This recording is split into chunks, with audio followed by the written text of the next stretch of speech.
Welcome back to the deep dive. Great to be here. Today we're doing something a bit special.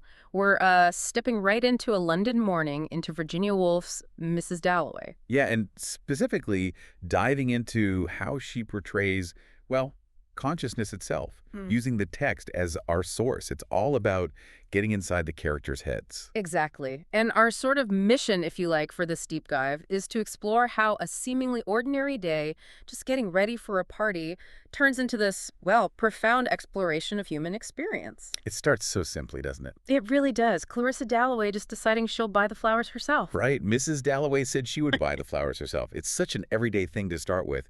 But Wolf, she immediately pulls us into Clarissa's thoughts. Mm-hmm. That simple choice suddenly connects to the feel of the June morning. Uh-huh. Memories flood back. There's this sense of possibility, maybe a little anxiety too, like Well, feeling young again. in London. It's not just scenery, is it? Oh, absolutely not. It's buzzing. It's alive. You hear Big Ben chiming, marking time for everyone across the city. Yeah, those chimes kind of dissolve into the air, a shared moment. And Clarissa feels it all, right? The traffic on Victoria Street, the people, the energy. She feels really part of it. And that's what's so amazing, how these public external things crash right into intensely private internal worlds. Like that bit with the motor car stopping suddenly. Yes, the whole street just pauses. Everyone's wondering, who is it? Royalty. The prime minister. A shared little mystery. For a moment, yeah. The city holds its breath together. But then, straight away, it splinters. Clarissa sees the commotion, and it makes her think about her party later that evening. Right. Loops back to her own social anxieties and plans. Well, for someone else on that street, it's probably just, wonder what that was, and they move on. Back into their own thoughts. And then there's the airplane, right in the sky. Another fantastic example. Everyone looks up.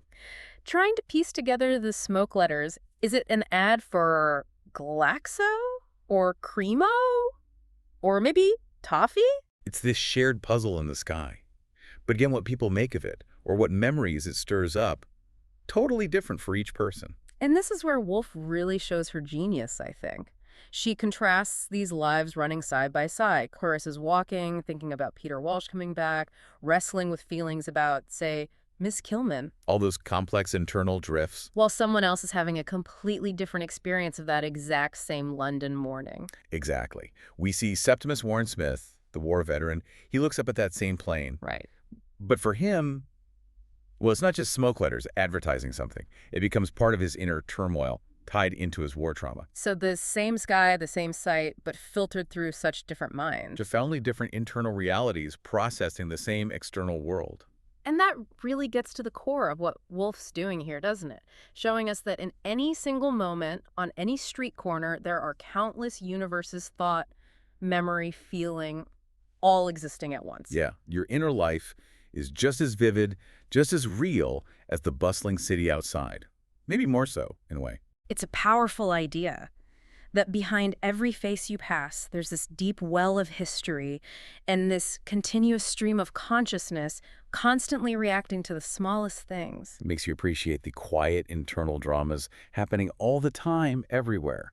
So I guess the takeaway from this quick dive into just one morning in the book, it's really an invitation, isn't it? To see the extraordinary hiding in the ordinary, to notice how your own day, even the most routine parts, is full of this back and forth. The outside world sparks something. And your inside world gives it meaning, color, context, all woven together. So maybe as you go about your day today, you could think about that. How does the outside world, the things you see and hear, connect with your own thoughts, your memories? How do those little fleeting moments, a song on the radio, bumping into someone, shape the feel of your day, or even bring back something from years ago? It's about noticing those layers, maybe, the ones just beneath the surface of the everyday. Definitely. Well, we really hope you enjoyed this little journey with us into Mrs. Dalloway.